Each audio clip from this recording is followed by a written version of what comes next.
Bonjour bien-aimés frères, le Seigneur bien-aimé, nous te louons et te rendons grâce pour ton amour sans limite, ta grâce infinie et ton cœur plein de compassion pour nous. Le Seigneur fait chaque jour des choses étranges, des choses merveilleuses dans nos vies. Il ne cesse de se manifester comme l'Omnipotent se manifeste et il ne cesse d'avoir de la compassion pour nous. Ce matin, nous allons partager sur la valeur du pardon, les compassions de Dieu.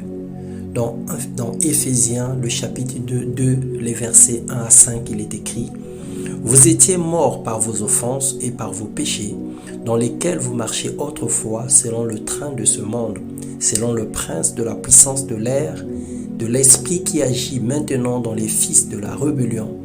Nous tous aussi, nous étions de leur nombre, et nous vivions autrefois selon les convoitises de notre chair, accomplissant les volontés de la chair et de nos pensées. Et nous étions par nature des enfants de colère, comme les autres. Mais Dieu, qui est riche en miséricorde à cause de son grand amour dont il nous a aimés, nous qui étions morts par nos offenses, nous a rendus à la vie avec Christ. C'est par grâce que vous êtes sauvés. Mon frère, ma sœur, le pardon de Dieu pour nous a une valeur inestimable. Ce que la plupart ne savent pas ou ignorent, c'est que Jésus à la croix a porté les péchés de toute l'humanité. Il s'est porté volontaire pour ce que tu as fait hier, pour ce que tu fais aujourd'hui et même pour ce que tu feras demain. Son but n'est pas de te condamner ou de te culpabiliser, mais de te sauver et te justifier. Acte 2, 24 et 2 Timothée 1, 10. Le pardon est l'image d'un abonnement téléphonique illimité, si on peut le dire. Pour tout ce que nous aurons fait, Jésus a payé le prix. Nous avons simplement qu'à nous humilier pour lui avouer nos fautes et lui demander pardon. Le crédit est ainsi assuré, selon Ésaïe 53, le verset 1 à 7. Par contre, pour en bénéficier, il faut être rapide, car nous avons un ennemi commun, le pernicieux rappel de notre condition, qui est la mort. Une seconde après, plus rien à faire. C'est le chaos total, car il est réservé à l'homme de mourir qu'une seule fois, après quoi vient le jugement. Et donc nous devons nous empresser de ne pas dormir avec un péché non confessé.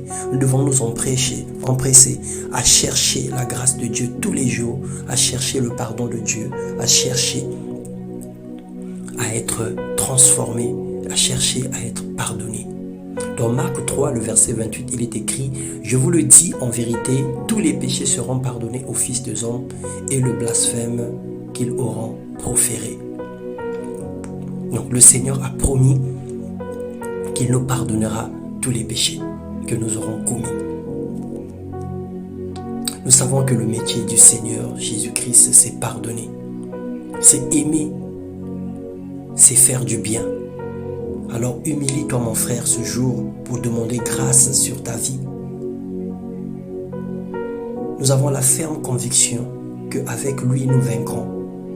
Et le mal ne peut pas toujours subsister dans nos vies parce que la grâce du Seigneur est encore disponible. Il n'y a rien que tu aies fait que le Seigneur ne puisse te pardonner. Le Seigneur ne considère même pas la quantité de ton péché ni la qualité de ton péché. Mais le Seigneur considère plutôt l'attitude de ton cœur. Qu'est-ce que tu penses? Qu'est-ce que tu vis? Ou qu'est-ce que tu prétends être par rapport à ce que tu fais, par rapport à ce que tu as fait de mal? C'est ça qui intéresse le Seigneur Dieu, l'attitude de ton cœur. Alors, aie un cœur repentant, et un cœur plein d'humilité, et une attitude d'abaissement. Et tombe au pied de la croix, au pied de Jésus, et demande au Seigneur de te pardonner et de manifester sa grâce, parce qu'il est écrit dans 1 Jean 1,9 que si nous confessons nos péchés, il est juste et fidèle pour nous pardonner et de nous purifier de toute iniquité. Souviens-toi mon frère, souviens-toi ma sœur, qu'il est réservé à l'homme de mourir qu'une seule fois, après quoi vient le jugement. Ce n'est pas une seconde après la mort que tu vas chercher la face de Dieu. Ce n'est pas ton corps exposé au purgatoire que tu auras le pardon. C'est pendant que tu es vivant que tu dois rechercher le pardon et la grâce de Dieu. Que le Seigneur nous bénisse et qu'il nous fasse du bien. Il n'est pas venu pour nous condamner, mais pour nous justifier. Ouvre-lui simplement ton cœur, parle toi-même pour te justifier et la grâce de Dieu coulera dans ta vie.